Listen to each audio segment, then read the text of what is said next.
Great. All right. Good to see everybody. Thanks for being here.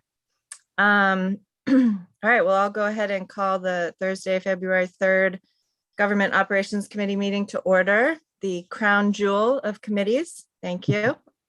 We have a lot on our agenda, so I'm going to try to keep us on track with time and, keep your comments crisp and your questions directed.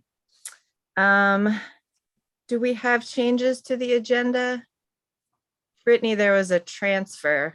There was a transfer to be added, which I sent out yesterday, and then the first transfer on the agenda says County Administration Budget Adjustment non-PS ID 10672 needs to be withdrawn.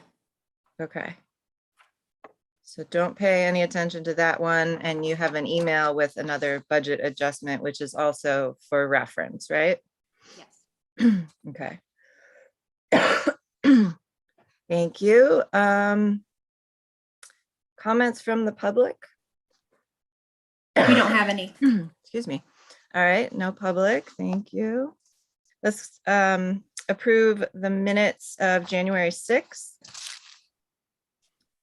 Dan moves, Greg seconds. Any questions or comments or edits on the minutes? All right, none. Let's go ahead and vote. Mike?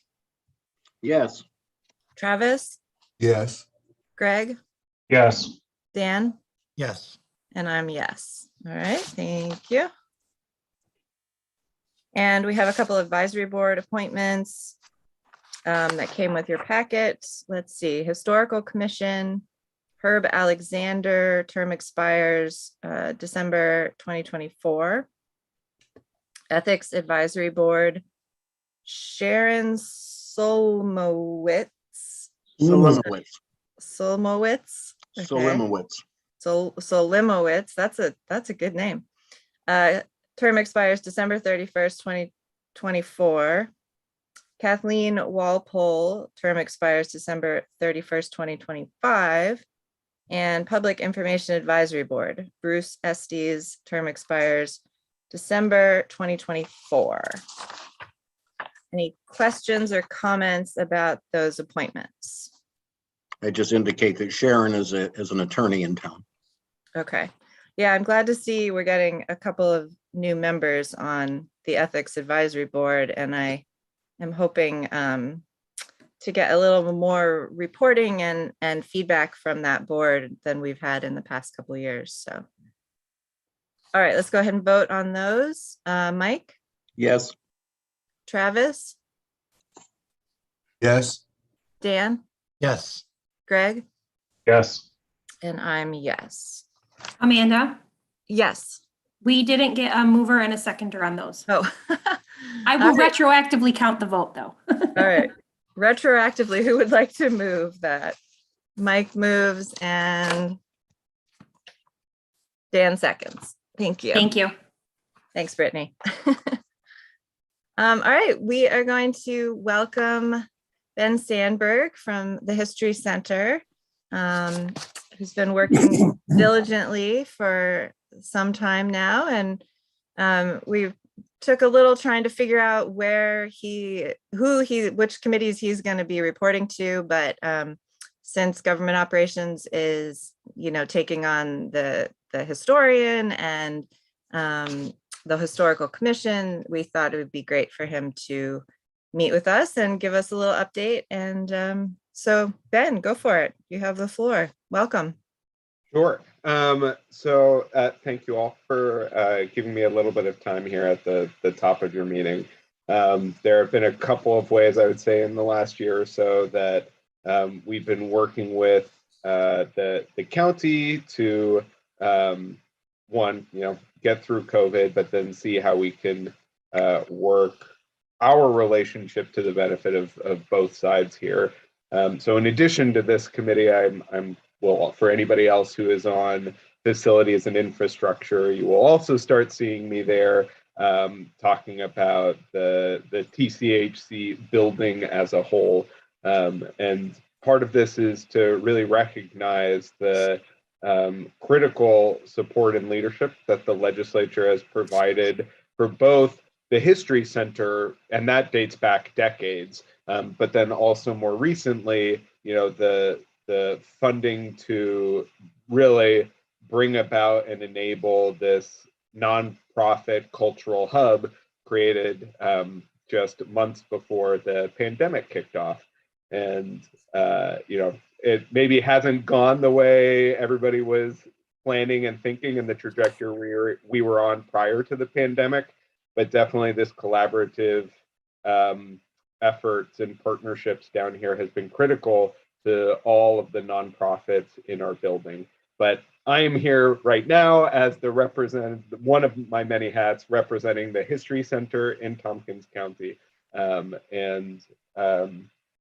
I wanted to think there were some kind notes at the last legislature meeting about a little bit of our work at the History Center to promote and preserve the historical record here in Tompkins County, and specifically in the efforts we're making to lift up and preserve Black voices. I know that recognition was offered as part of Black History Month in February, but that our work and efforts in that direction are year-round, and that we really try and make sure that it is integrated into representing Tompkins County history so that it includes and becomes synonymous with Black history in Tompkins County.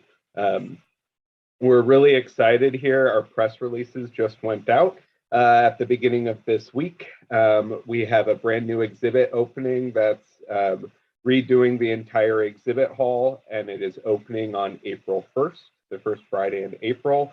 The title of the exhibit is called Recount, Facing Our Census. For those of you who are as big demographic nerds as I am, you might know that in April, the United States government is releasing the data from the 1950 census.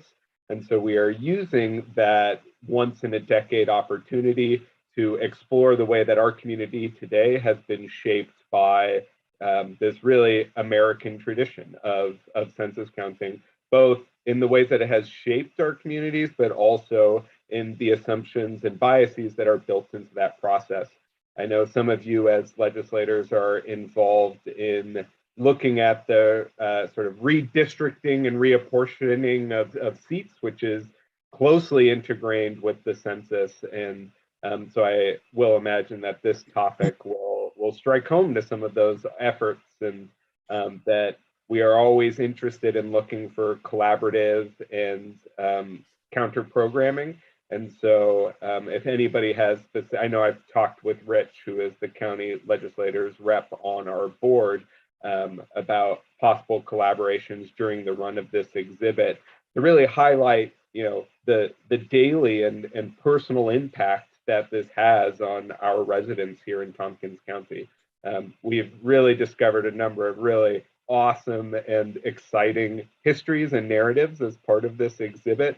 And it's going to feel very different walking into the History Center when we launch the exhibit in April. So that's sort of our biggest news right now. We're also hoping that push is going to help as a driver of foot traffic to downtown Ithaca.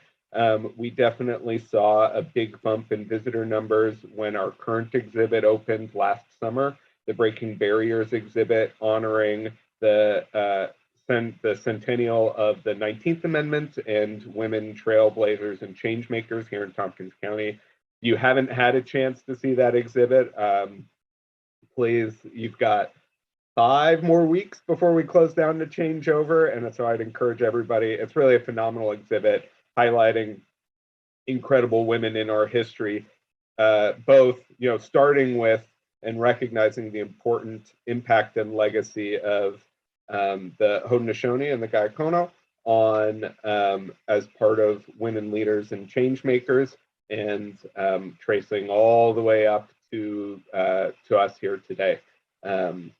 And the exhibits are a really powerful way for us to connect and share, celebrate, and interrogate our past really as a way of guiding us as we wrestle with many of the same issues and challenges that previous generations of Tompkins County residents have faced. So that's sort of the exciting thing I get to share today.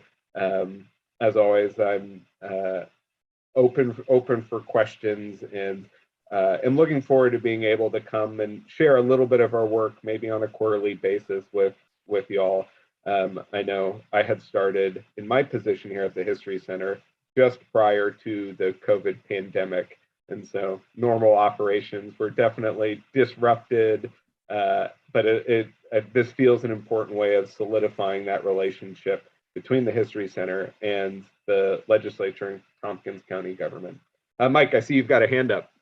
Yeah, thanks, Ben. Well, is it all right if I speak, Amanda? Yes, Oh, go ahead. sorry. Go ahead, Mike. Ben, at the last History Commission meeting, a couple of things. One, you reported on the signs going up on Cuga Street, so maybe you could mention that. And the other thing is, we began a discussion about how we might be able to honor or commemorate our Asian American minority, which is a large minority in Tompkins County. And you mentioned some things that the History Center is doing. Might you mention those?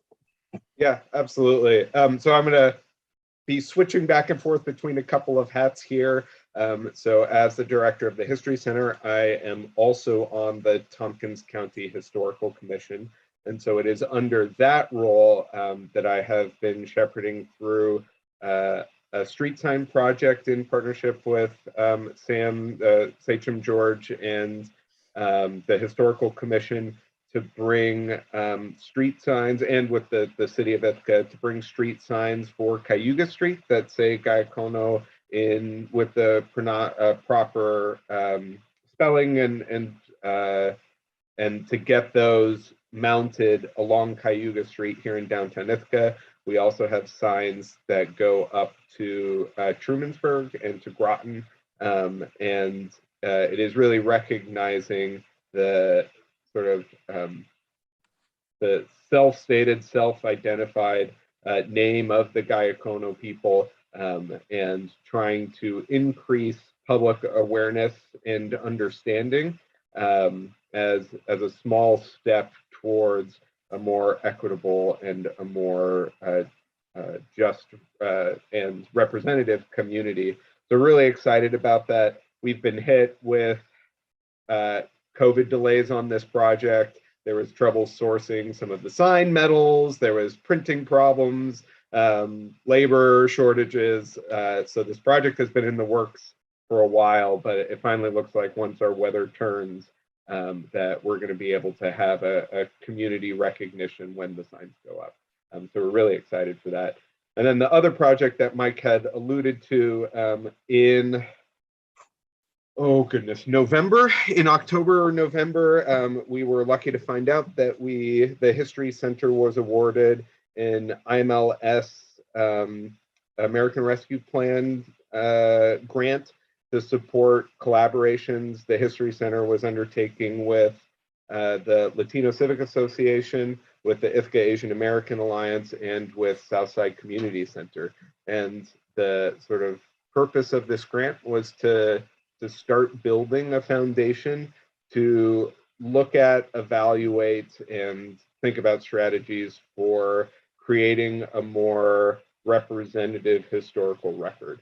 For those of you who maybe aren't as familiar with the History Center's collections, we have over 250,000 items, archival records, photographs, three-dimensional objects that represent human experiences here in this place we call Tompkins County. It ranges from diaries from the 1700s all the way up to we recently got a prototype ventilator that a local company had built and test piloted in the early days of the pandemic as part of our COVID-19 collection. But the History Center, as an institution although we can trace back in some form to the mid 1800s, we really sort of became what we were today in the mid 1930s. That our collections represent the same systemic biases that exist across American communities.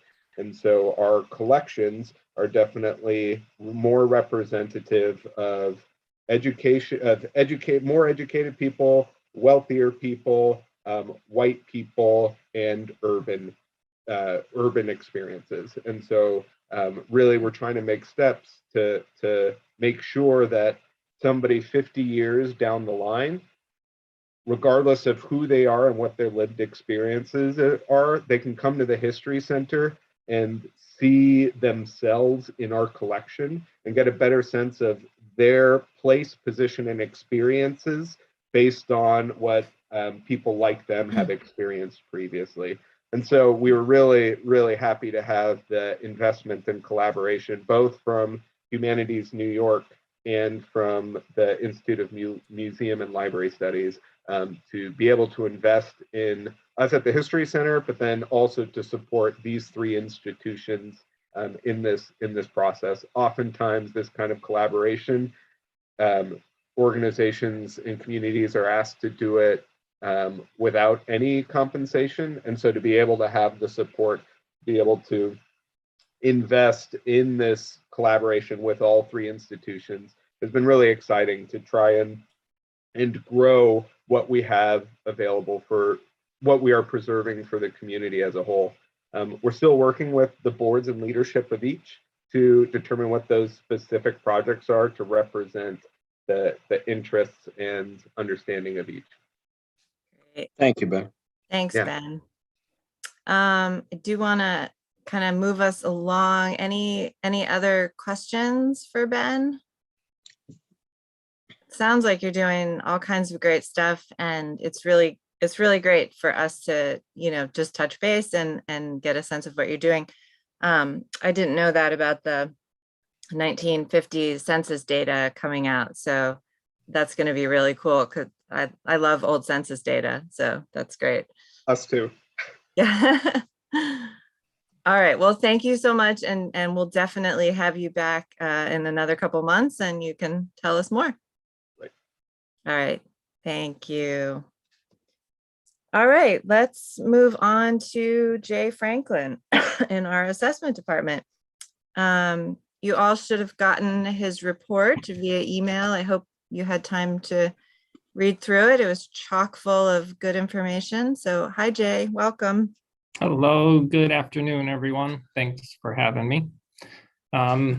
Yeah, I just wanted to give a quick kind of update on our 2022 AEM, our annual equity maintenance program. So some of you who have been on this committee for many years will hear me say the same thing, but hopefully I can spice in some new comments here and there. So this year is a very active year for us, to put it bluntly. We're anticipating, or today I just ran it, we have 22,698 assessment changes when I ran it this morning. So we have about 36,000 parcels in the county, 35 and change. So pretty much everybody's going to get a change in assessment this year, but not everybody. So how we determine what we do is each May I go through and I compare all of the sale prices to what our current assessments are. And I determine what that assessment to sale price ratio is.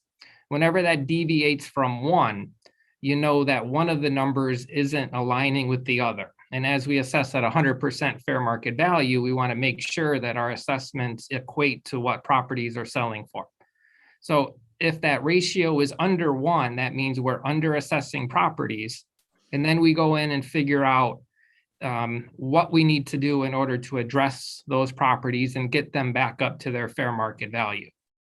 So we try to stratify our data into as many possibilities for us to determine really what we need to do. This year was a little bit on that easier side because it was pretty much everything that we needed to do.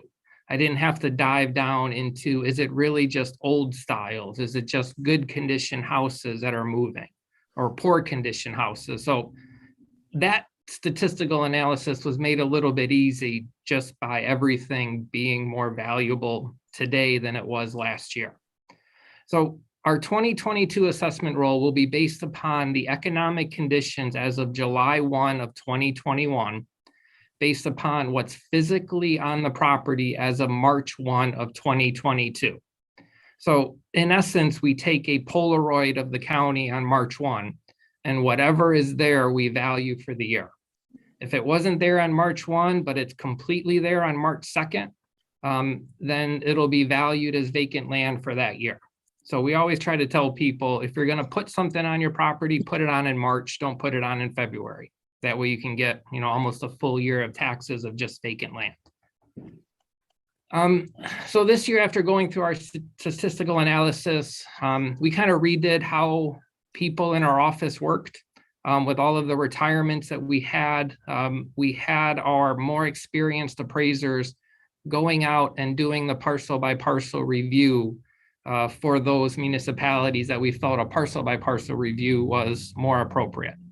The other employees kept up with building permits, sales reviews, helping the public out, all of our kind of normal annual work that we do. Along with that, we also decided to trend some areas this year. So trending is just taking a standard percentage and increasing that across that population. So anywhere between 5 to 9% is what some of these properties will receive.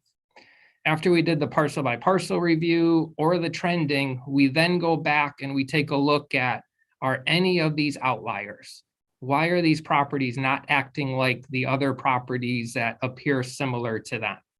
So we try to look at a unit of comparison of a dollar per square foot, but then we stratify that by neighborhood, by property type, by property condition and grade, how well it's built. And then we take a look at, all right, what doesn't look right? And then we make sure that everyone is fair and equitable. And I think that's something to touch on is, why are we doing this? Why are we making 23,000 changes to assessment? It's not to generate revenue for you all. It doesn't do that. A revaluation is not here to increase money. All the revaluation does is make sure that everyone pays their fair share based upon the value of the property. Now, you can disagree with the property tax and kind of the basis of it, but we have to play with what we got. So if we're charged to make sure that everyone's assessed equitably, that way the tax burden is distributed equitably. There's been many reports, if you want to just look at what's happening down in New York City, if you don't adjust values and you don't make people equitable, certain populations will be hurt. The areas that have a higher appreciating value will end up paying less, which is typically the higher price properties. And the properties that don't appreciate as quickly, the lower price properties, will end up paying more than their fair share. New York City is having their difficulties, let's put it that way. And it's really disheartening to me to see that Nassau County has frozen the assessment roll for the second year in a row. If we haven't learned anything about their problems, when you don't make sure that you're adjusting values yearly, you're just building inequity in the assessment roll, and taxes aren't paid correctly. And that's not something that I want to be a part of. I want to make sure that everyone's paying their fair share and everyone is kind of up to speed on really what they should be paying. I don't want to extend or create any more inequities than what are already present in our housing market. So that's kind of the why we do it. It's not because, Lisa's over there kicking me saying, hey, I need to balance this budget, so let me keep the tax rate the same and generate some more money. No, if anything, it doesn't create more money. And one thing that we're going to do to show that this year is we're going back to assessment disclosure notices. So I think the last time we did this was back in 2008. And since we're making so many changes at the level we're making, these assessment disclosure notices will say, here's an estimate of what your taxes were in this last assessment roll. And here's an estimate of what your taxes will be on if your 2022 assessment was in place for last year's tax levies. So it holds those school, town, county, village tax levies constant. It creates a new tax rate. If we double everyone's value, we don't need an extra $53 million to run the county. If we cut everyone's assessment in half, we don't need the $26.5 million to run the county. So the assessment is part of that equation. So we're going to hold those tax levies constant just to show what the estimated effect is on someone's taxes. So we'll send those out again, and we're going to start sending out those mailings on February 11th, but we're not going to send all 23,000 changes in a row. We're going to stagger those mailings. So every week, every 2 weeks, someone will get a mailing. They'll have a week to schedule appointments, and then they'll have 3 weeks to actually do a phone appointment with one of our members of our appraisal staff. So we'll run those hearings from February 22nd all the way to April 15th. All the values will be posted on February 11th. So even if you're not scheduled to get your mailing until March 18th, you'll still be able to go online, see your new value, and supply information to us. And I don't know if I want to stop now for Mike or. Yeah, Mike, is your question related to this, or do you want to wait till the end?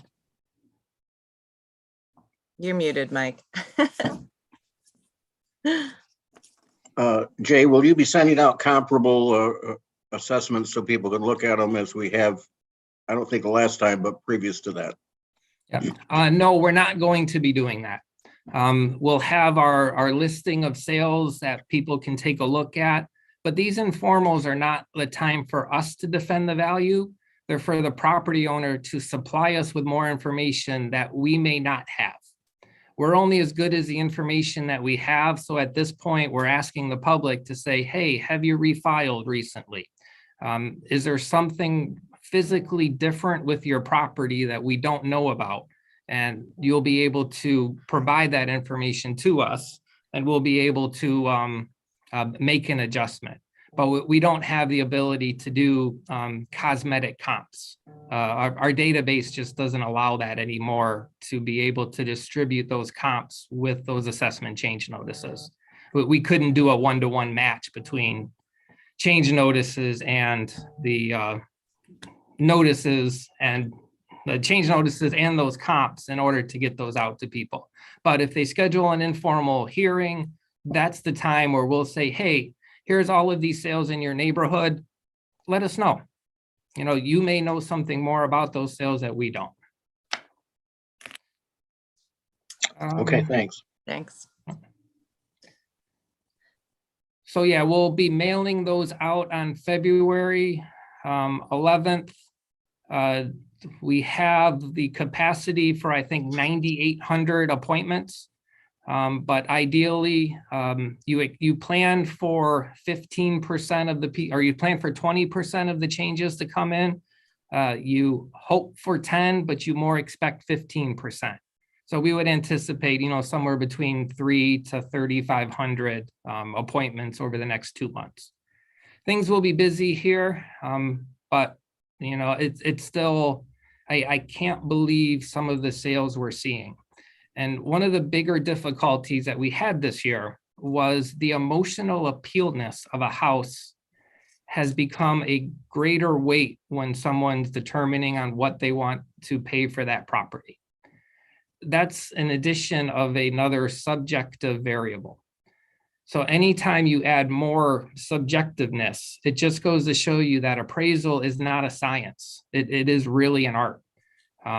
Numbers will get you into one area, but if you have a 1,500 square foot house in Fall Creek that's 3 beds and 1 bath and it's selling for $520,000, it's just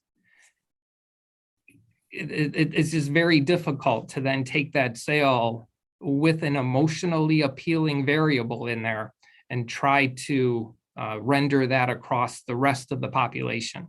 And that's the same thing we're seeing in our commercial sales. We've had 61 sales of apartments since COVID, when the state of emergency was announced back in 2020. And our average ratio is at 70%.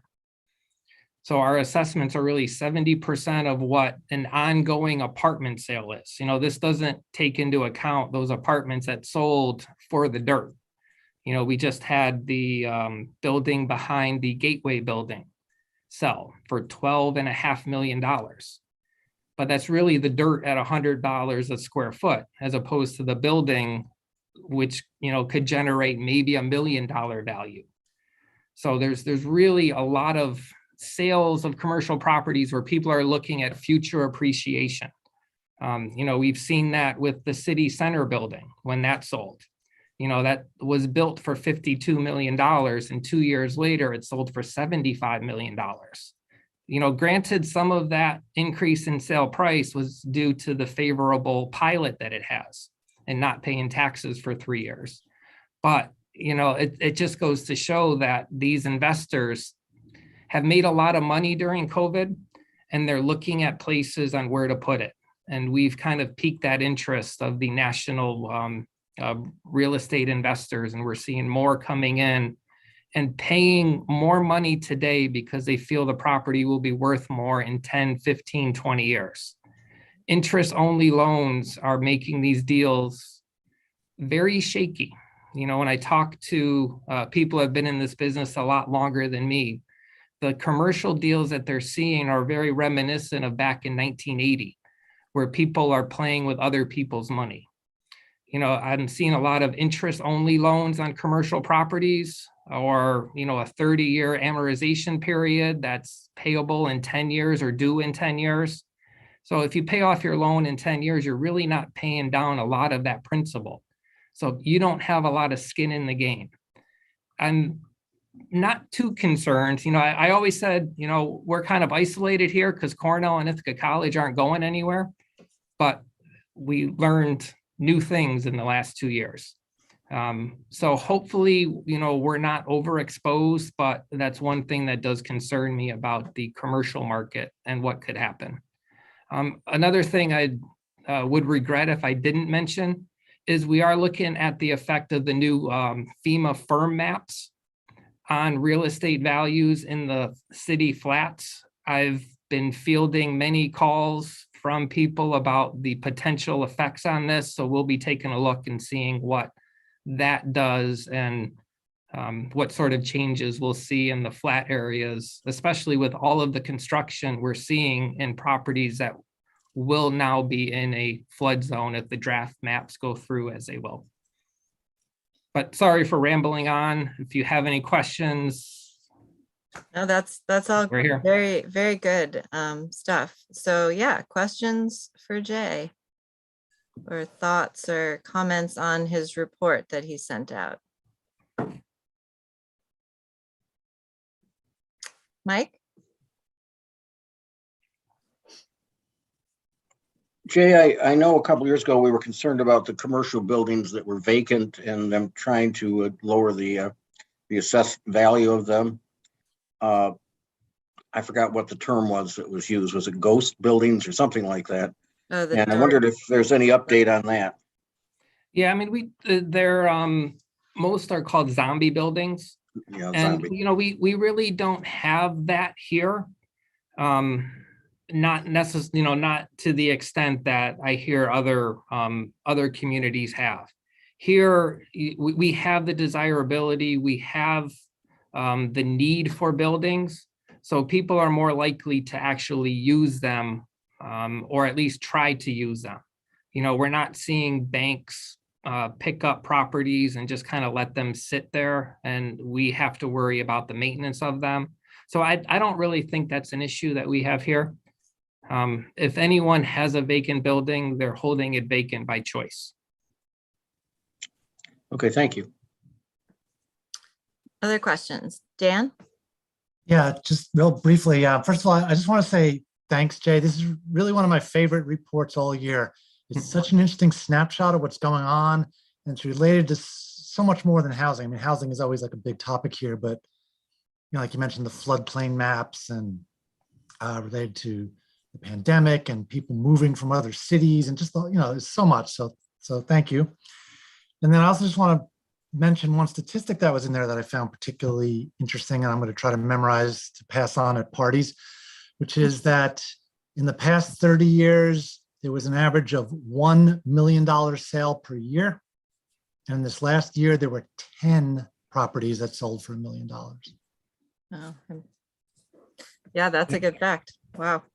Yeah, and that goes to show you that the SALT deduction really hasn't had any effect here in Tompkins County. And from what I'm reading, it really didn't have any effect downstate as well. I think at least up here, the SALT deduction has helped people save more money on their taxes. I know at least for myself personally, that has given me a little more refund on my federal taxes as well. But from what I'm hearing from realtors, there are more people waiting to buy those higher end houses. We just don't have the supply, which is pretty much, we don't have the supply across the board.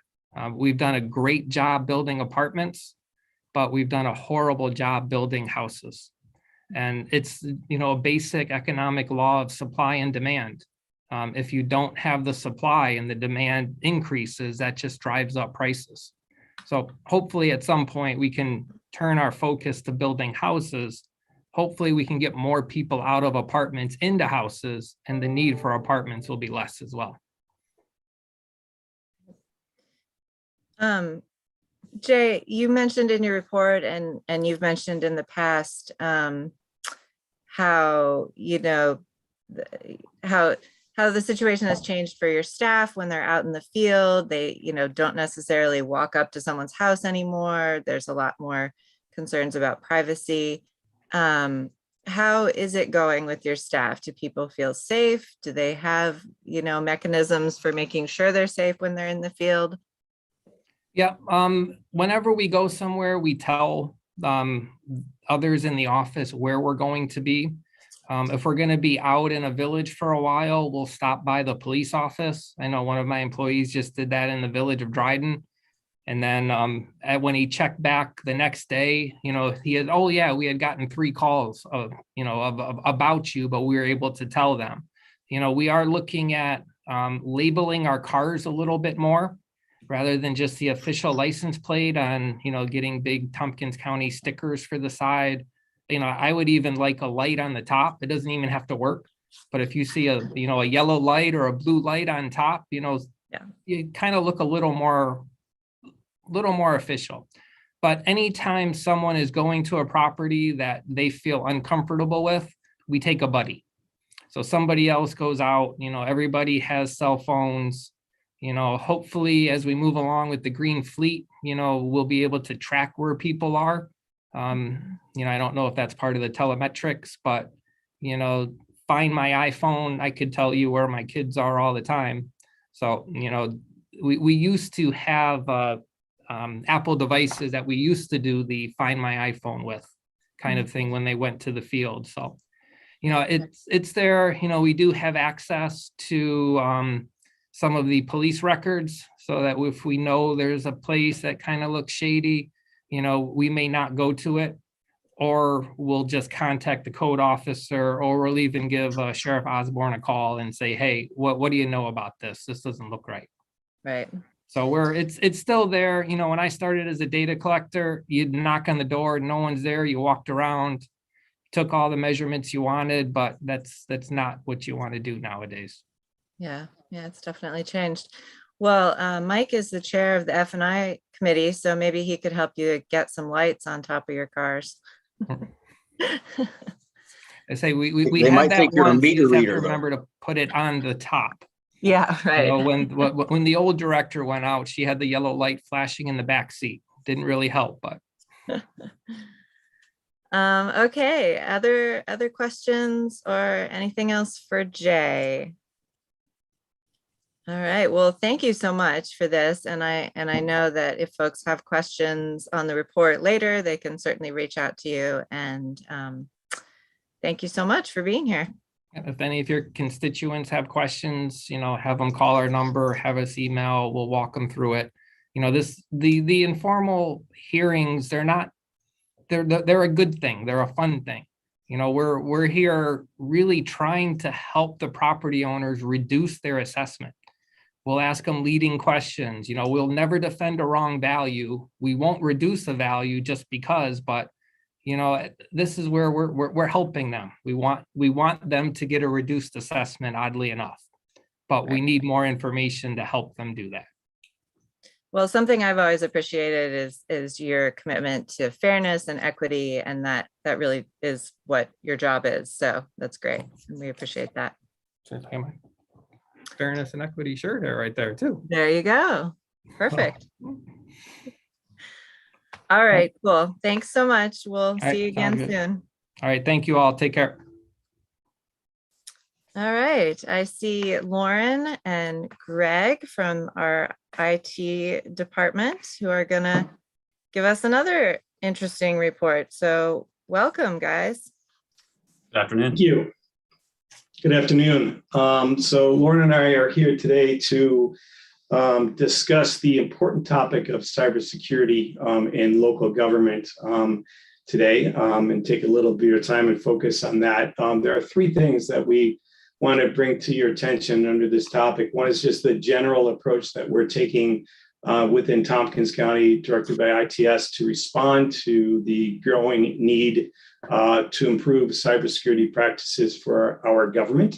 The second item is hopefully something that you received in your inbox is from NISAC, which is the cybersecurity primer for elected officials for county government. That just is hot off the press. Lauren was involved in creating that document with the Center for Technology and Government out of the University of Albany, as well as NISAC. And the third topic is something that we're proposing and scheduling for the future, which is a tabletop exercise directed by the New York State Department of Homeland Security for Tompkins County. So we're going to be asking for two legislators to participate in that day-long exercise as we move forward. That's going to be sometime in March or April, but more to come on that. We're still coordinating that.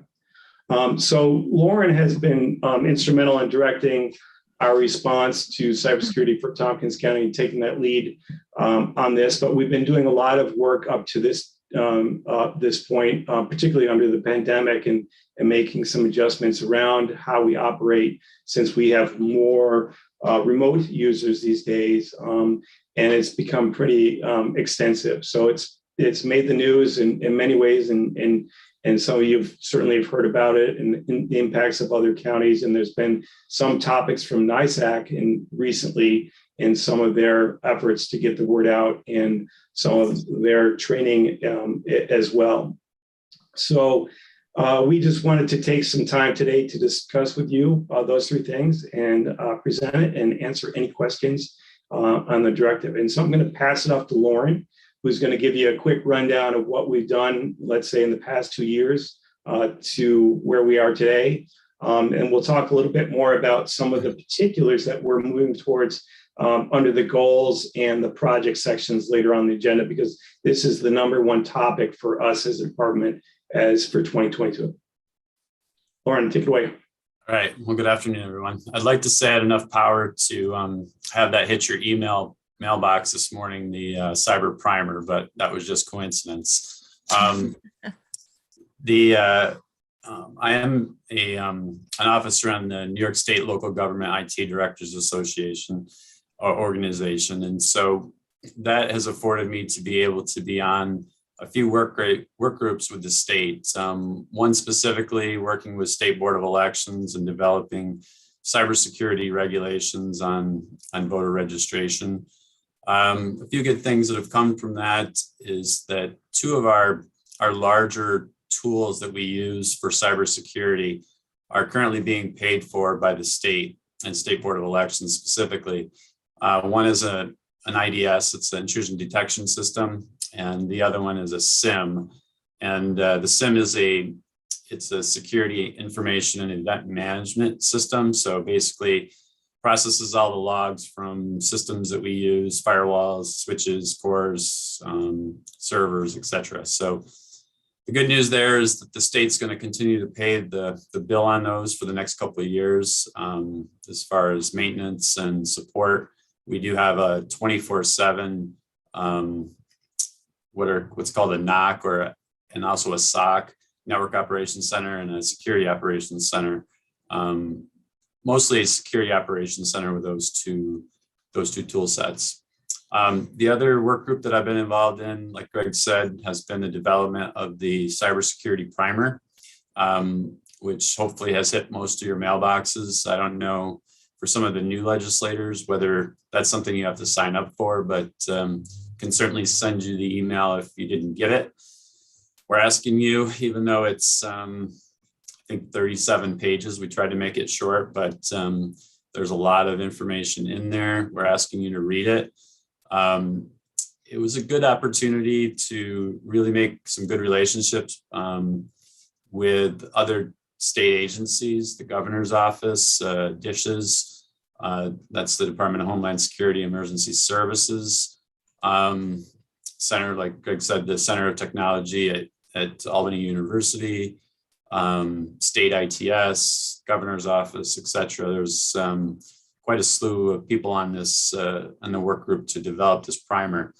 This primer actually is probably going to develop into a nationwide template that Megan, who works at Center for Technology, and maybe some other people, Mark Levine, the deputy director at NISAC, may go on a roadshow and also promote it a little bit across the country.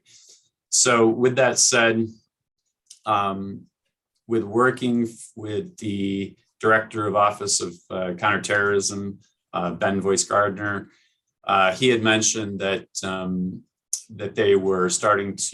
they've developed a tabletop for government, and that they have already done it at a couple of counties. I showed a little interest, and he has set that up for us. We've had some initial calls, some scoping calls, and I have another call to kind of set some more specifics. But what we're going to be looking for with the tabletop exercise is kind of some buy-in, or some to have some of our leaders join us, maybe a couple legislators. Bill, you're in on this. We're going to drag you into this exercise. Dominic and HR, county admin, and probably maybe a department head or two. So the idea is to get dozen, 15 people together, go through a scenario that they're not going to tell us what it is. It's going to be cyber related, and help us work through our incident response plan that we've been developing. It'll be a good time for us to kind of test it and and play through the playbook. So I think Greg scared you at first when he said it was an all-day exercise. It might end up being most of the day, but I think the exercise itself will be about 3 hours. So I think that's pretty much what I had. Certainly, I answer any questions or comments. Great. Well, if there's cookies and cake, I'll be at the exercise. Sounds great. You can take care of that. Yes. No, that all sounds very interesting. Questions and comments? Mike Lane.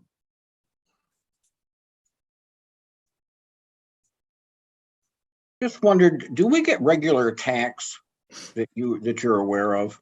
That we Every day. We have defense Every day. to? Every day? Wow. Recently, we were talking this morning in our staff meeting.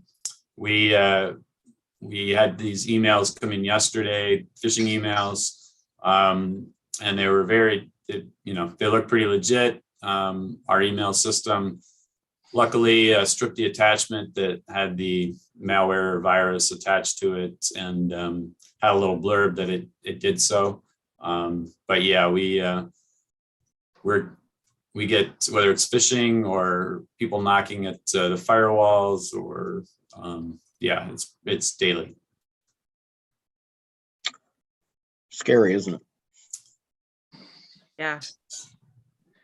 Other, Yeah.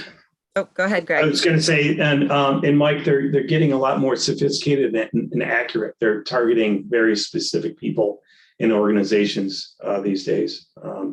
So we're doing our best to include training for onboarding for new employees and reaching out to improve the security for the key critical, department heads or managers across the county as the first start. But there's more to come just from the multi-factor authentication and account management. So all this is going to lead to a tightening of security practices down to the employee or the users of our systems, which is going to be complicated since we support, I think in the last count, we're doing finalized inventory right now, about 150 separate software systems that employees have access to. And with those comes accounts. Right, that's a lot. Yeah, I'm sorry, go ahead.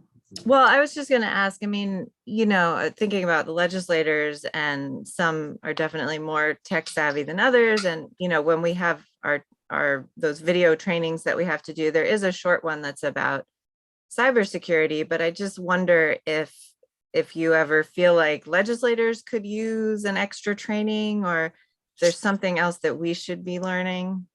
Yeah, well, I think the tabletop is a good start. I think before the pandemic, I was going to do that like an in-person. That used to be our style for cybersecurity training. Is Roger and myself, we would go into departments and just sit with them, go through the training, and then it was real valuable because each department's different. Everybody's has a different business model, and really talk through their specific issues. My hope is to get back to that kind of training. Yeah. Okay. Other questions?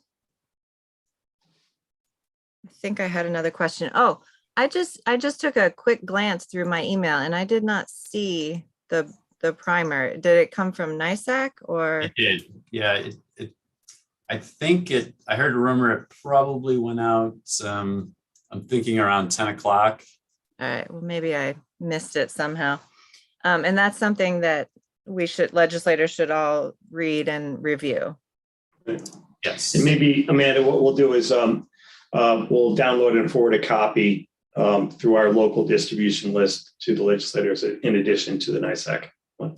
Just to make sure everyone gets it. That would probably be good because it might get lost in people's, list of things. And if they specifically know they have to, read this, that would be great. In all seriousness, I would be happy to participate in the exercise with Great. or without cookies. So I took notes. All right. Well, I don't think there's any other questions. So thank you both for being here. Thank you for the time. Thank you. All right. Moving on to administration, which we have a couple things here. Hi, Lisa. And who else is here? Hi there. Bill is here. Dominic's here. Hi. We have a policy again. How exciting. Yes, and we have Terry Carroll here joining us, who's the subject matter expert on the policy. Great. Hi, Terry. Let's see. Why don't we go ahead and move this policy and then we can talk about if there's any edits or anything. So this is the resolution to update the administrative policy manual, policy 9-44, Green Fleet. Can somebody move that, please? Dan moves, seconded by Greg. Thank you. Lisa or Terry, do you want to talk to us a little bit about it?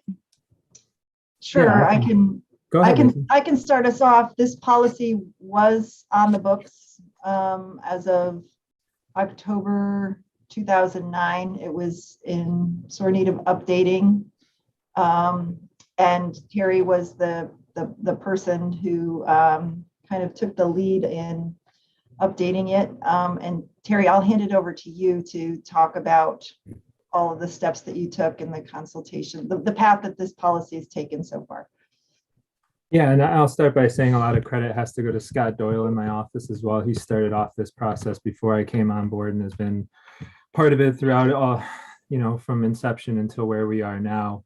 So it started with Scott taking a look at the old policy, working with administration, working with Jesse Spudis to try and figure out what improvements should be made. And so we had an early draft that I took a look at when I came on board. We made some more adjustments based on what we see in the county's energy strategy and how we're going to get there. And then we took it to administration. We took it to Lisa and Dan Nolan, a few others to get some feedback. And what we were told was to go and talk to the departments that this is going to impact the most. And so from there, we had meetings with highway, public safety, Department of Health, facilities, a lot of these departments that have, the greatest number of vehicles in our fleet. And we were telling them what the policy said, how it was going to change things, looking for improvements that they saw. And we got some great feedback. We incorporated it into our next versions, and eventually we're able to take this to a department head meeting. So all of the department heads have had a chance to take a look at it. We got feedback from a bunch of them, incorporated that as well. And we feel really good about where the policy is now. The major changes from the old policy are really, I think, maybe not so much major changes, but we're hopeful that some of the things that were in the previous policy that weren't necessarily being followed, we're going to make it a little bit easier to adhere to. I think we're trying to streamline things, as much as this is a green fleet policy, and a lot of it has to do with, moving towards electric vehicles, alternative fuel vehicles, reducing our emissions. A lot of it is good governance as well. We're really trying to make sure that we're having oversight for when we're buying vehicles, that we have experts on which vehicles we should be buying, that we're making the best choices available and not just kind of leaving it up to different departments to do their own research, which oftentimes they don't have the time to do. And so our hope is that, by establishing a fleet manager, position that's going to be appointed by administration, we'll have someone that's finally taking a comprehensive look at the fleet overall and really being able to see the opportunities that exist between departments and, for the fleet in general. And then along with all of that comes, the big piece of it, which is just really trying to move towards electrification where we can for the vehicles that make sense. And I think we recognize that not all vehicles are going to be able to be electrified. We've had a lot of conversations in recent days, especially with emergency services, where, a lot of these vehicles there's just no options right now. And so I think, the policy does a good job of giving the outs for that and allowing departments to make sure that they're getting the vehicles that are going to work best for them. And I think that's something that we're committed to is, we obviously want to go green where we can, but the last thing we want is for a department to feel like they're being forced to have a vehicle that doesn't work for what they want. And so I think, the mechanisms that we have in place are, going to leave that decision to the county administrator. And I don't think any administrator is going to hamstring a department. So happy to answer any questions. Great. Thanks for that rundown. Questions? Dan? Thanks. There were two spots in the proposed policy that I just wanted to ask a little bit about. I don't think any of them real big, but just wanted to monkey with it a little bit. Packet page 17, number 2 under procedure. It says departments should select the most electrified option possible in the following order, and then it lists the order. I'm just wondering, well, could it be maybe the most electrified option possible as appropriate, or something like that will sufficiently accomplish the specific use of the vehicle intended, or something like that? In other words, there may be some reason why this order wouldn't be followed, and I just wanted to wonder if it's worth leaving a little bit of flexibility in there.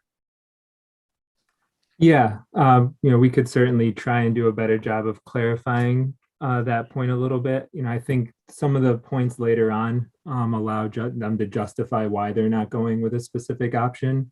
And that's the conversations that we've had with departments already, where they've said, this is the reason why we can't get a fully electric vehicle. But I think just adding a couple of qualifiers there. Per your suggestion, Dan, I don't think it changes anything too much, but it might just help that initial request. Thanks. And in the So- same piece of the policy, I'm just wondering, is there any room for a cost benefit analysis? Or are we saying we buy the electric vehicle, we're not taking price into account? Like when I look at produce, if it's organic and it's just a little bit more money, I'm going to buy it. But if it's twice the price, maybe I won't buy it. Is there anything like that in there? It's not listed as such in the policy. And I think the simple reason for that is, we are buying, a number of vehicles every year. And I think trying to do a cost benefit every single time on the wide variety of options that are available could be difficult. I do think that it's something that we are taking into account in the process. Certainly we are looking to buy electric options, but if it is prohibitively expensive, we're trying to make sure that we're doing what's right by taxpayers. And I think one thing that we're learning now is that the electric vehicles that we're buying now may have a higher price at the outset, but the price is in many times being modified by government incentives. So there's a pretty healthy rebate that's available through New York State oftentimes, and we're hopeful that we'll see that from the federal government as well. But the other piece is the savings on maintenance and on fuel.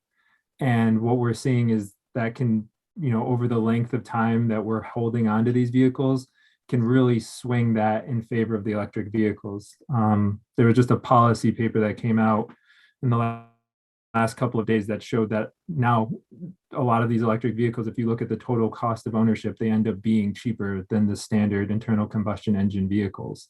The new F-150 Lightning, the electric version of the F-150, is projected to be 17% cheaper than a standard F-150 over the course of its life. So, we're taking that stuff into account, but we don't have it, explicitly stated in the policy. So I appreciate what you're saying, but I guess, I am a little concerned that it's not even mentioned in the policy. So by my interpretation, then we couldn't take that into account, even if we wanted to, if it's not in the policy. I'll let you. Do you have a proposal, Dan, to amend or add something, that language that helps take that into consideration? I don't at this time. Just using the term cost benefit analysis, and I think you probably need another sentence to expand on that. I don't have that right now. Okay. So I just want to say something here too. I think it bears probably some consideration when we're talking about, because this is a, policy setting, and to understand the intent that the legislature as a body is wanting us to proceed in, with our energy goals, our green fleet policy, the procurement policy, which has environmentally preferable products. It also, does a cost benefit analysis, but also states that, there are, in addition to cost, there are other factors to weigh in the equation. And at what point would cost outweigh our desire to reach net zero emissions? And I don't know the answer to that, but I think it would be a difficult thing to set a price, to quantify. And I think that at some point there's some judgment that we are exercising in the equation that just is left to our judgment if it seems out of the question versus, it's more money spent, but it is helping us achieve these goals overall, which are very important to the county and to the legislature. Bill, did you have something to say about this, or was it something separate? Yes, I do, just briefly. Dan brings up a good point. we should have some flexibility in determining what factors should be used in purchasing cars. Each of these cars go for about 30,000. You know, if there's somebody offering 3 cars and we're stuck with a $90,000 bill, even though it doesn't really, it has things we don't need, or it doesn't fit what we need. We need some flexibility, and I would be happy to sit down and go over that language. I'm not in a position to do it right now, and see if we can give us more flexibility, wiggle room, judgment. To be clear, though, we do have that flexibility. There's nothing right now saying that we have to buy an electric vehicle if it doesn't meet the requirements of a department. There's nothing saying that we have to, choose a vehicle that's more expensive than another one for any given reason. We do have that flexibility. We have to provide justification. I think that's what this policy is about, is having that justification for why we're going with another option. But, the flexibility is built into the policy right now. I just was listening to the language Dan cited, and I admit I haven't had a chance to study this document, and my lawyer antennae went up. I just want to take a look at it, that's all. It may be perfectly fine. I just don't want some dealer coming in and said, you have to buy my 3 or 4 cars or else. And we don't want Yeah, I don't think that is in there. Let me go to Mike. I wondered about this position of fleet manager. Is that a full-time position, a part-time position? Under what umbrella would that person be? Is it in the highway department, for example? What's the thinking? Yeah, that's a great question. So right now it's a position that is appointed by the county administrator. And so for the time being, we see it as being one of the roles of the chief sustainability officer to take on. I think it fits nicely in that threshold. As of right now, it's the chief sustainability officer position is not a permanent position. So should that position not be funded in the future, it does grant the county administrator flexibility to put that role into a different department, whether that is the highway department, the planning department within county administration itself. It has that flexibility. Okay. Great. Just to add to that, Mike, I would say it's not a full-time, No. it's not a full-time job. It's a responsibility that the county administrator would designate. Right, you're not going to be hiring someone else to do that role. Somebody would take that on. Yeah.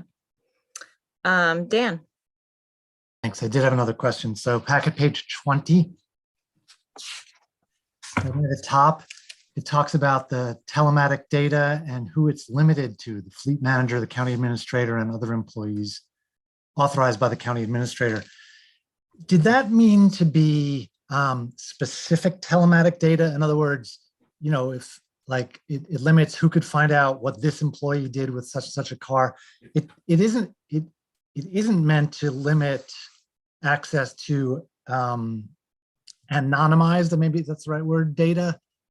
Is that correct? Yeah.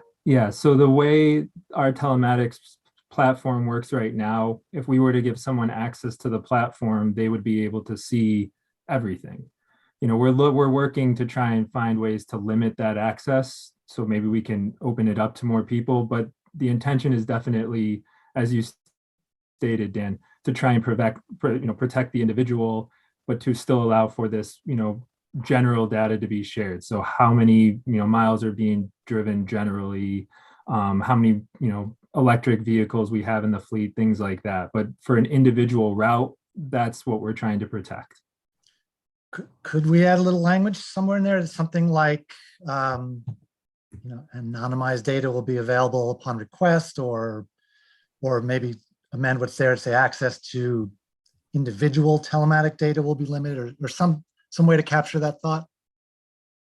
We can. I want to be careful of who that data is being provided to and how it's being provided. The last thing we want is for, the general public to be able to query us, every day about how many trips we took that day or whatever it might be. We already have protocols in place. For instance, if, members of the legislature want information, they go through administration, and then administration passes on that request to us, and we can fulfill that. With department heads, they can get that data by going to the county administrator and asking for permission for that data already. So we're open to having language added. I think we need to think a little bit more about kind of who you expect to be, that data to be shared with. I mean, I guess I expect it to be shared with whoever wants it, as long as it's doesn't contain, private data or individual data. So I think that's the concern, that it does. And for instance, DSS workers who are visiting people in their homes, they have a duty to keep that data protected, to keep the identity of the clients and the households that they're visiting protected. And that's the first one that comes to mind, and it was already been brought up to us. So without a whole lot of effort on staff's part to anonymize the data, it's not going to be readily available for general consumption, I guess. There's no, I mean, isn't it built in that you can run a report that says this is how many miles got driven this week, this month, this year, those kinds of things? Isn't that built into the software? I mean, for some of it, let's be clear also, right now we have 22 vehicles on the software out of, the 200 that our fleet has. So we're not at a place where if you were asking us how many vehicles in total, how many miles did the Tompkins County fleet drive this week, I couldn't tell you that without, a serious effort of going to every single department. So, maybe in the future that's something that would be available, but we're not there yet. Okay, understood. But I guess, yeah, I do feel, according to the policy as it stands right now, as I read it, I cannot I cannot get information about the system if I wanted, and I'm not sure why that would be. I don't know that that's looking for some method in there to allow me or the public or whoever to get data that doesn't reveal any personal, Well, private I think I totally get your point, Dan. I think it does say, and other employees authorized by the county administrator. So you're an employee. All legislators are employees. And if there was data that you wanted, I think that you would fall in that category, and you could contact Lisa and Terry and say, I'd like such and such. And then it falls into that weird, request system where, for legislators, like, how much effort does somebody have to put into getting this data? If there's simple reports that they can generate, then that's great. And maybe they can provide that. I do think it might make sense to add in the difference between, anonymous data and data that is, private and that cannot be shared. So maybe a sentence about that. I'm not sure. We are sort of getting, running short on time. We have numerous other things to get to. So I'm not quite sure if we want to table this and answer that question, this question about the data, and also the question about the cost benefit. I'm not sure if your question about that really got answered, Dan. So I don't know, thoughts on going forward. Greg and Mike? Would the data not be foilable if somebody wanted to get the data, and then it would just have to go through that process and be able to be scrubbed of any identifying information or redacted? My understanding is that foilable data is data that exists in its form that is available to the public. If we were to have to put, say, 40 hours of work into scrubbing and anonymizing the data to fulfill a FOIL request, it's not readily available in that form. I think that probably the intention or the expectation for, as we proceed along our the path toward net zero and achieving our climate goals, we will regularly be reporting out to the legislature the various components of what's working. And I would imagine that the progress with our green fleet would be among that, and that we would be providing you with the information that you'd be looking for according to the data that we're capturing around cost benefit, the telematics for managing the fleet and so forth. So it's not that we wouldn't be sharing information with you as we have it. It's just, it's not complete yet. And the information in its raw form will contain confidential information. So I think that that's kind of just the sausage making in preparing the reports for your review. Mike, thoughts? I think we should move it forward. I think that we can have any information we want if it isn't confidential, like Lisa just talked about. But I'm sure that the new highway, or not highway, but the fleet manager would provide whatever mileage and information that's available to us on a simple request. That's my feeling. Okay, we also do have another chance to talk about this when it comes to the full legislature. So if you have other language that you want to change, Dan, you could bring it forth at that time. Greg, go ahead. Sorry, I had one other question. Does this talk about like the useful life? Did I miss that somewhere of the vehicles, or how long departments, if they still need the vehicle, are expected to hold on to the vehicle and not just dispose every 3 years? And, is that clearly in here, or is there another policy that points to that? It would fall under, I think there's a section on, the fleet manager working with departments to create replacement plans. So we don't have an overall standard just because every department's a little bit different. The sheriff's department turns over their vehicles every 3 years. Some of our other departments that don't use their vehicles nearly as much, it's on, maybe a 5-year basis. Part of the reason for this is also that some departments just kind of hold on to the vehicle until it's not worth anything. And that's something that we're trying to change as well. So it would fall under the fleet manager working with them to create replacement plans. And part of that replacement plan, though, would hopefully be looking at how do we extend that time as long as possible, so that we're not, right, at some point the cost is going to outweigh the benefit to hold. So you have to take that into consideration. But I just want to make sure, because oftentimes in municipalities you see just this rapid cycling of, we just have to buy another one every 3 years because it's in the budget, or we lose the placeholder. So the reason that oftentimes happens is because a lot of the departments are funding new vehicles from the sale of their old vehicles. So they're selling their old vehicles when they're still at a point that they still have high value that enables them to have the funding to buy their next vehicle. So that's why you see, some rapid turnover for some departments. The hope is now having this fleet manager position, they'll be able to work with administration so that, we're establishing a budget based on what makes sense for the vehicles that we need in a given year. And it's not just, oh, we have the money, let's buy some more vehicles. Great, thank you. All right, so are we ready to vote on this then? And move it forward to the legislature where we can continue to discuss and make changes. All right, Mike Lane. Did we move it? I think we moved it already and seconded. Well, I certainly vote yes then. All right, Travis, Yes. Dan, Yes. Greg, Yes. and I'm yes. So, phew, thank you. That was a good one. I'm glad we don't have to send it back like the flag policy and come back and forth 15 times. So,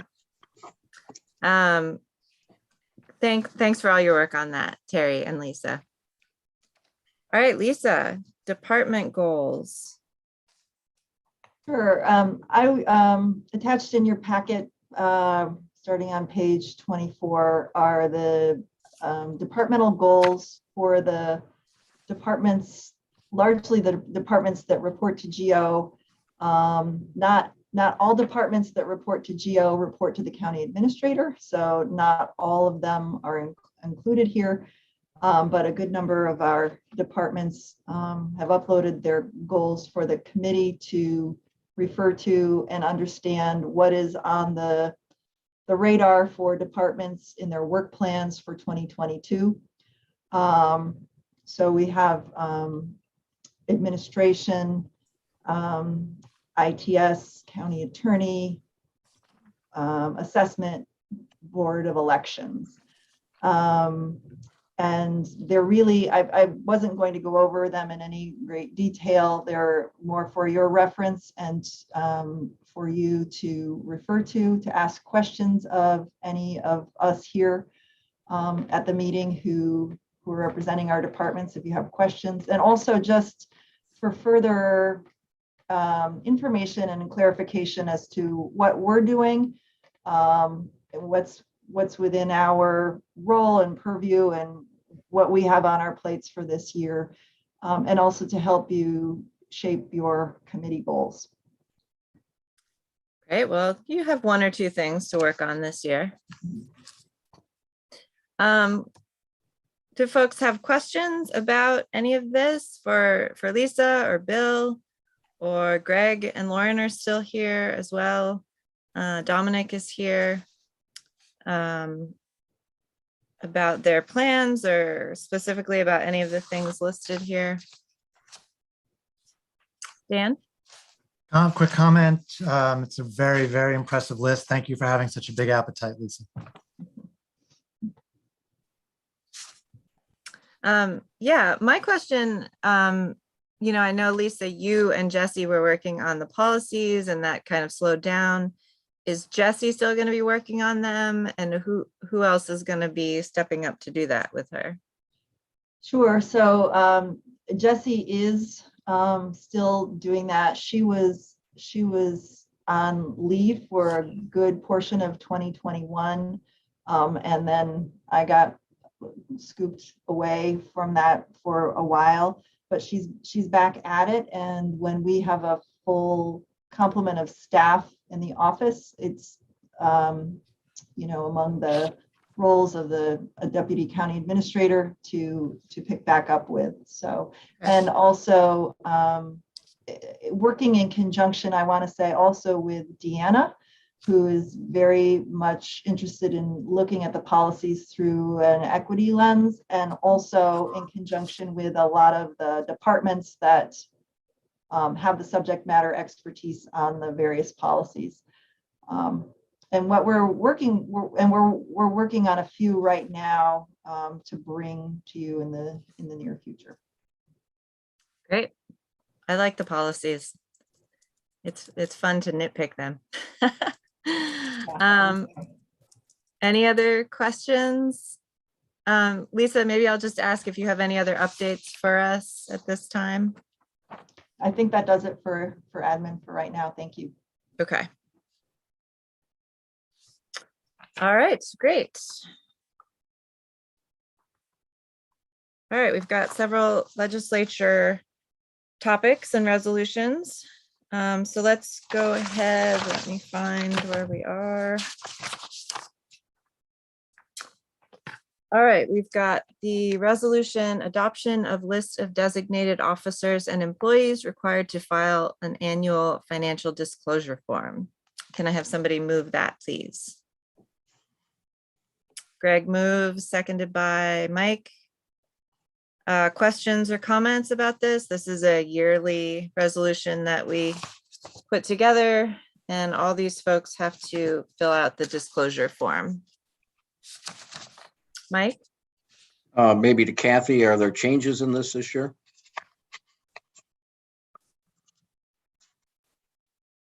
I think probably just some of the titles were updated and corrected as needed, but there were no additions. Thank you. Kathy, Yes. there actually were a few additions from administration. We added Deanna's position. There were a couple, And- not very many, but to And administration. Dominic's position. Yep. Okay. Thanks, Right. Brittany. Great, thank you. Other questions? All right, let's go ahead and vote. Mike, Yes. Travis, Yes. Dan? I think that was a yes, a muted yes. Yes, sorry. Greg? Yes. And I'm yes. Thank you. Next resolution is approval of appointment to the Tompkins County Council of Governments. And so can somebody move that, please? Mike moves, seconded by Travis. And we would be appointing Shauna Black with Deborah Dawson as the alternate. Questions or comments on that? I think it's very appropriate for the chair to be our designee there. Yep, definitely. All right, let's go ahead and vote. Mike, Yes. Travis? Another muted yes. Dan, Yes. Greg, Yes. and I'm a yes, so that passes. Thank you. All right, so we have our three liaison assignments to boards that we have to appoint. I guess we don't, do we have to vote on this? It doesn't.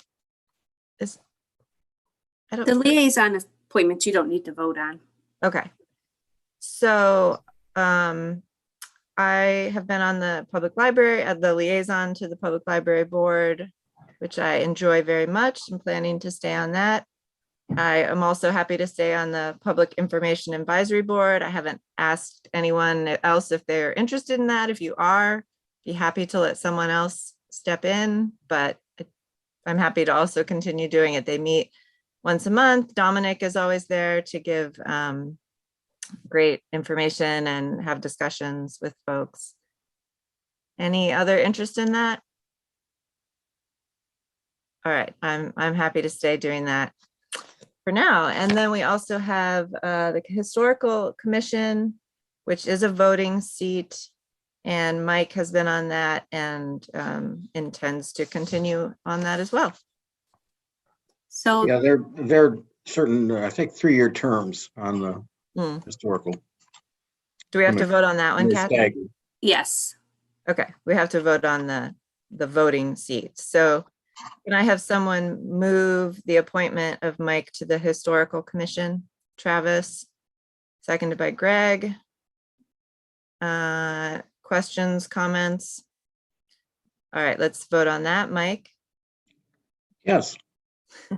Travis, Yes. Dan, Yes. Greg, Yes. and I'm a yes. So thank you, Mike, for doing Well, that. thank you for that. I appreciate it. Maybe at some point you can give us an update on what they're working on, or I was thinking it'd be good to have Carol Cameron come in at some point and give us, just an update of what she's been up to.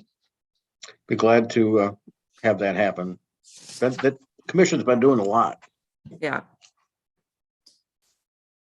All right. Next resolution is approval of 2022 succession of members of the county legislature to serve in absence of the chair and vice chair.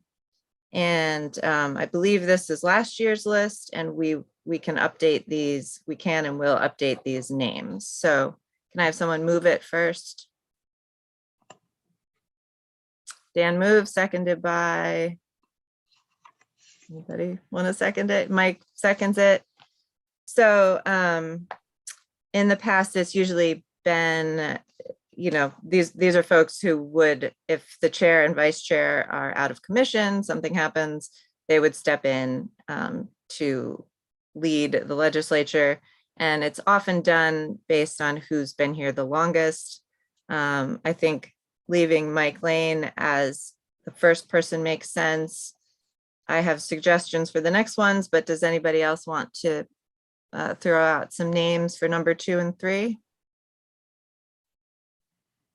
Can I ask a clarifying question? Sure.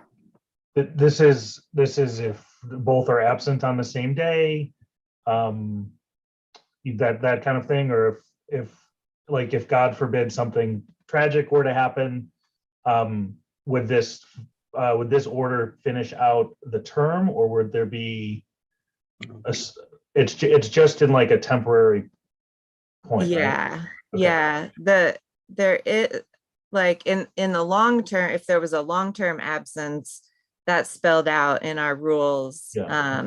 like how we would go about refilling the seat. So I think this is, yeah, a short-term basis. It's never happened to my knowledge. Yeah. I think one other circumstance that could occasionally come into effect was like the first week of January this year, when our chair was, no longer in office. And so that kind of scenario too, maybe. Yeah, I mean, I guess I wonder also if, if the chair and vice chair were out of town and there was an emergency happening, would that you would then call on one of these other people? Yeah.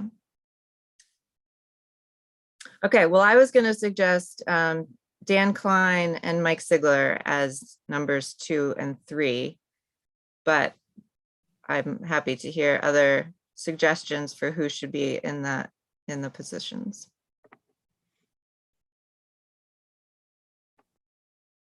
All right. So let's have Mike Lane, Dan Klein, then Mike Sigler as our named successors. Any other questions or thoughts, Greg? No, just do we have to formally amend that? I don't know. Kathy, do we have to formally make an amendment, or can? No, we can consider it friendly.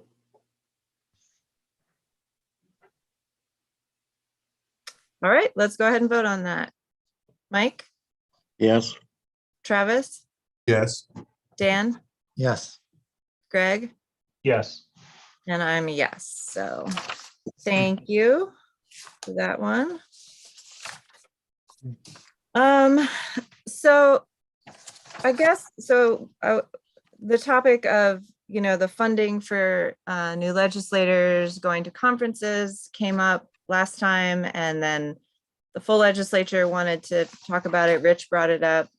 And I guess I'm just wanting maybe a consensus from this group that we do want to support our recently elected legislators being able to go to NISAC, even if they're planning or thinking about going to another conference this year, even if that amount is above and beyond the $1,000 that were each allotted, because we don't want them to miss out on the opportunities at NISAC, which is coming up in a month or two. And but there's also lots of other great opportunities out there for conferences. So I don't know if we need like a formal resolution. Kathy had suggested to me that we could probably wait and see what the funding looks like, in the summer when we do our assessment. And if, somebody's used up their $1,000, one of the new folks has used up their funding and they have something else they want to go to, we could adjust. But Mike, you had a hand up? That's sort of what I was thinking. There's some folks that don't use their allotment. And Right. where I would be concerned is if we were going over the total budgeted amount in Kathy's budget. And so and I think wait and see makes sense. Okay. Other thoughts?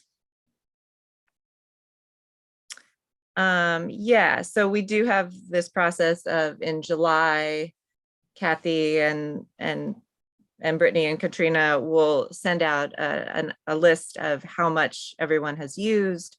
If we need, to adjust that, I think it probably will be able to do that. So I know that there was some concern with the other legislators. So is it enough for us to just say as a committee, we are approving this, this is what the process that we want to take?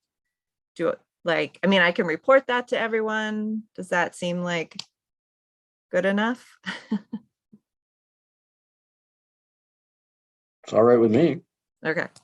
Yeah, I mean, I think I would report that it's our intention that the newly elected legislators can do more than one conference, so that we're conveying the message. And then if someone doesn't feel like that's the message they want to give, then they can speak up at the legislature meeting. Okay. That's All how right. I would do it.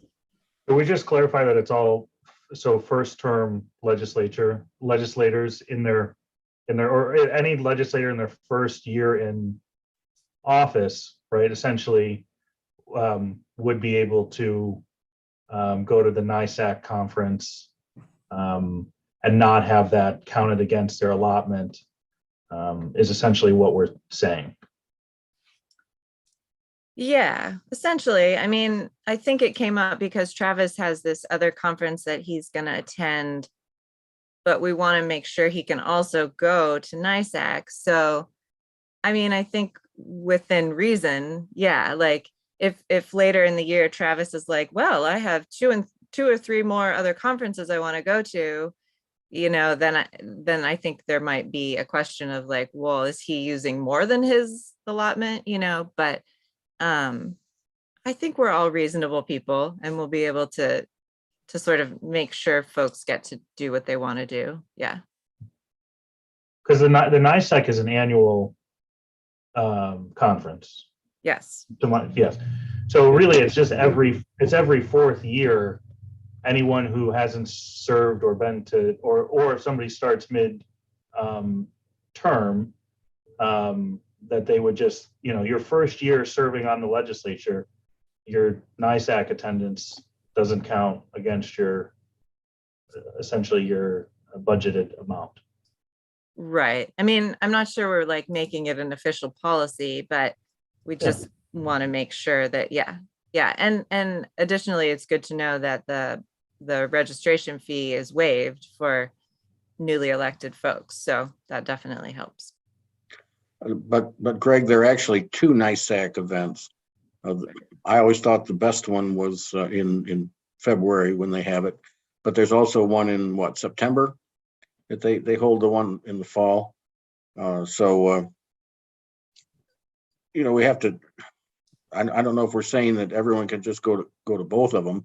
Usually, there's 2 or 3 or 4 people that want to go to the second one, but the one that's most interesting, the one that you have the most clout at, is the legislative event in February.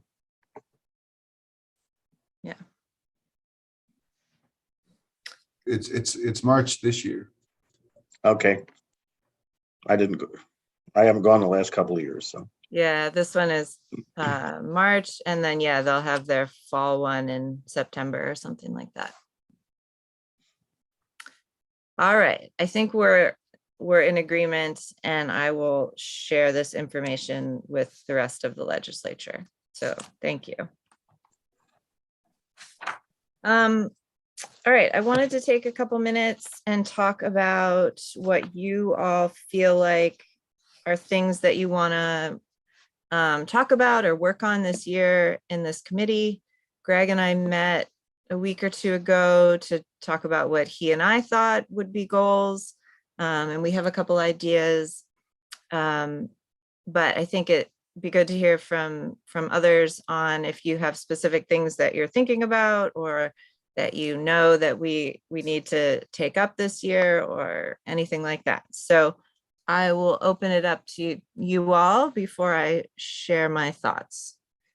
And I'm happy to hear and entertain any ideas. Mike. For about 3 years, I've been saying that we really should have a structure of government committee again. We haven't had one since 2005.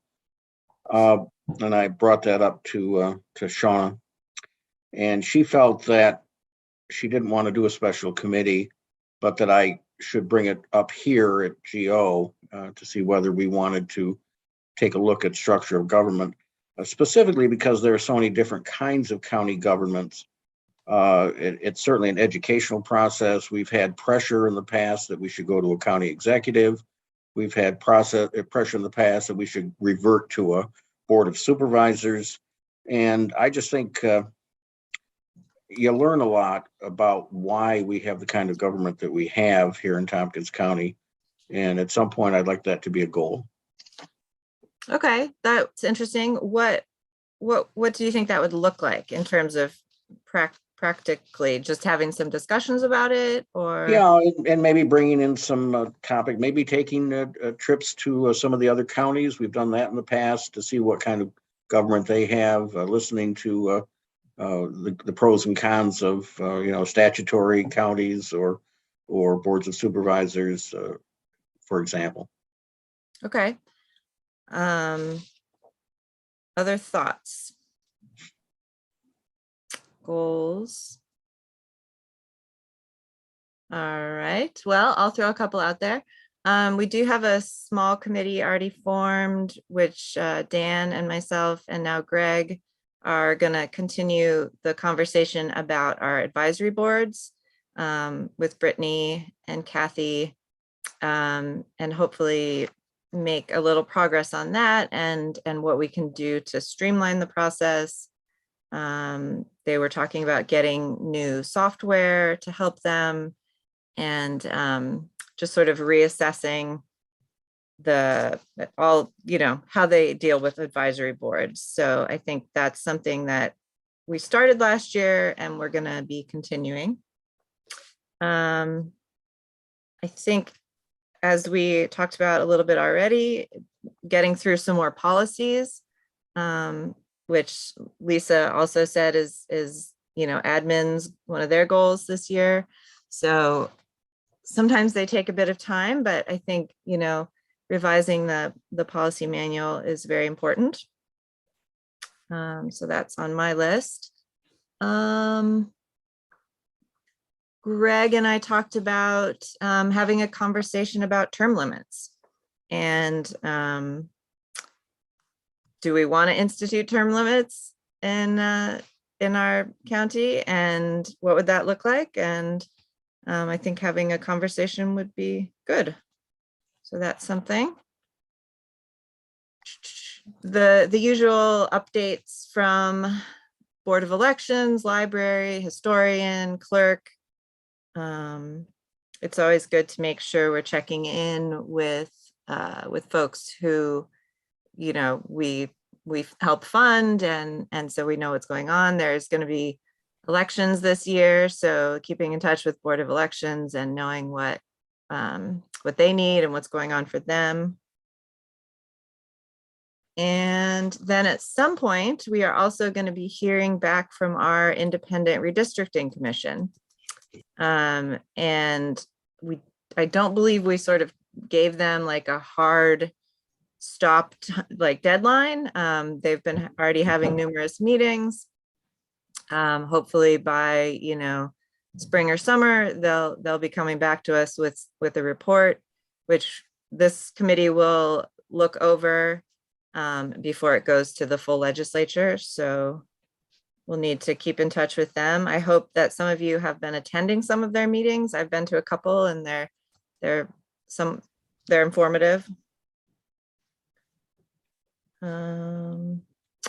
And what else? Oh, I at some point would like to have a conversation about Robert's Rules of Order and what people know and don't know. If there's rules that we feel like we want to institute at in our proceedings, or if I don't know. It's an interesting topic, and I think that we could all use some refresher and maybe a little learning on that. I wonder if there's anyone at Cornell who might be a parliamentarian that we might come and talk to us. Yeah, something like that would be great. Like, teach us a little, train us a little, and just remind folks that there's so much in there, and we don't follow every single rule, but there's a lot that we can fall back on. All right, that's my list. Greg? Amanda, one of the things we had talked about too is how do we address ad hoc topics? As we sort of sat in many January committee meetings, obviously, there's a lot of ad hoc things that came up in 2021. But what's the filter, right? Where do ad hocs fit in as a priority? How do we measure those or slot those in? Because sometimes ad hoc can push regular work plan items down, but should they? And making sure we create that time and space to sort of reassess if we want to prioritize the ad hoc items or sort of slot them into the regular workflow. Right. Yeah. I think that came up because I was saying how last year with GO, I felt like we had so many new things come up all the time and like, oh, GO can handle this and GO can handle that. And, we definitely fit things in and we had time, but it is a question, just is what takes priority. So, yeah. All right. Well, I think that's a good list. I think that other things, as we know, will come up. And if you all have other ideas that you want to throw out there, certainly, send me an email and we'll get it on the list. Okay, thanks. All right. Let's see. I don't really have a report other than thanks to the folks who are on this committee this year. I look forward to working with you. And we've got a lot of good things to discuss. Bill Troy, do you have any report for us? If you are there.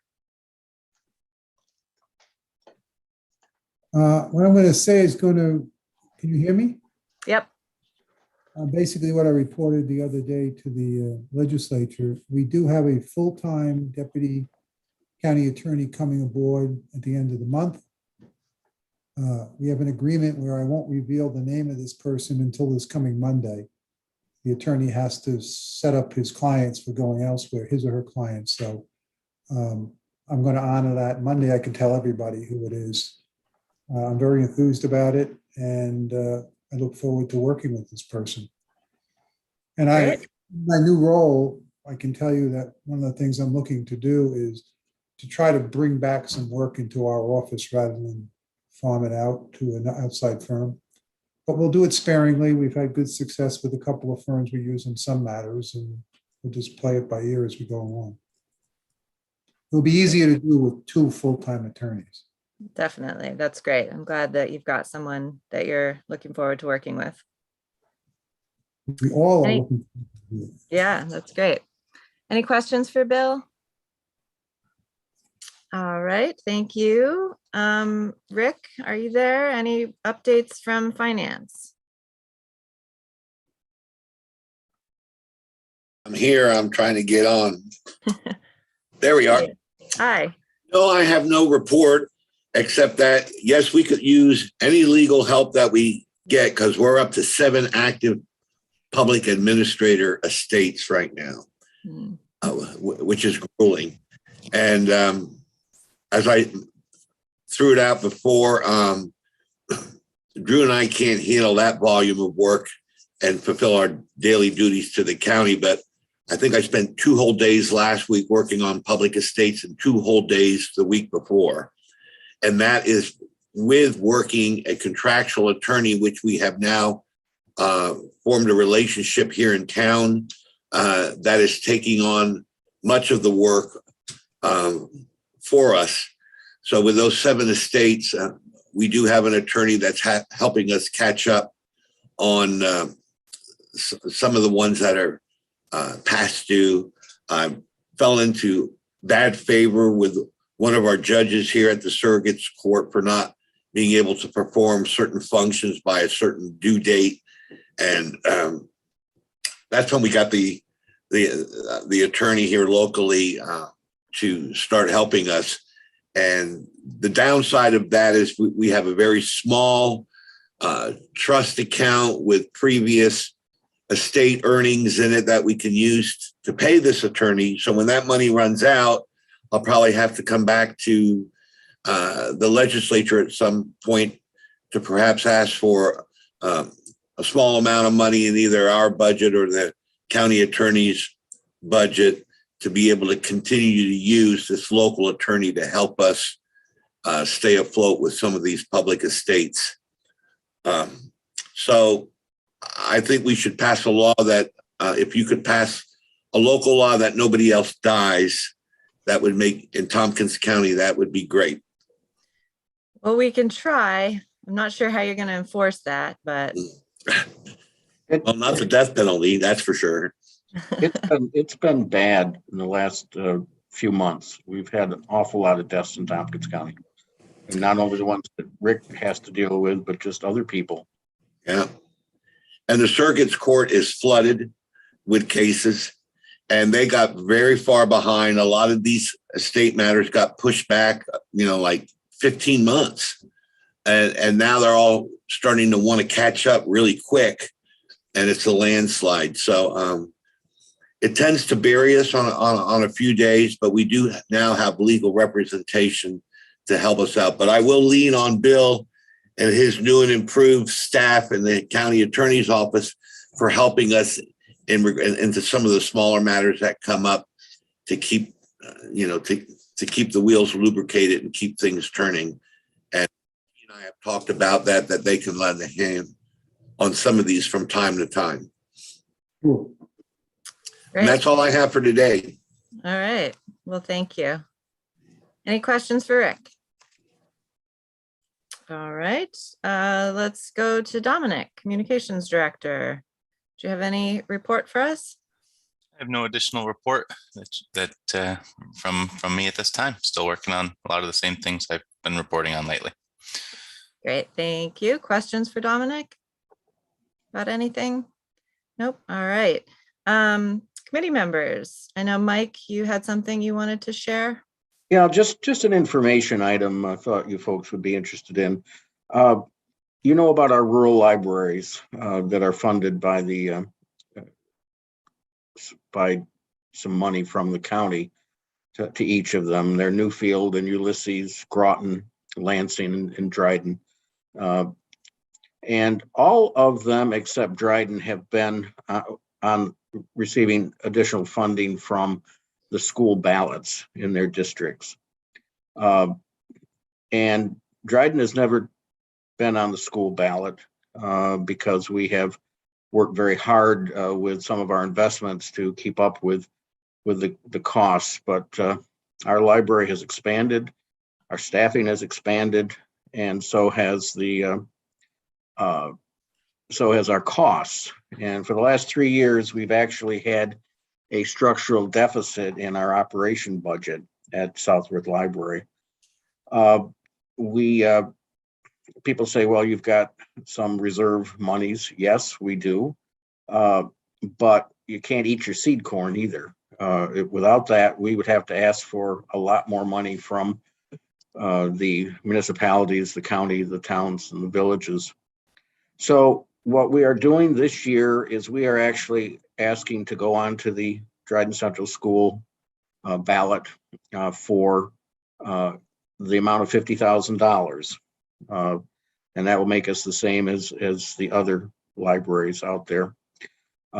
Probably one of the smaller amounts that is being asked for, and $50,000 in Dryden School District is probably on a median house, which is about $165,000.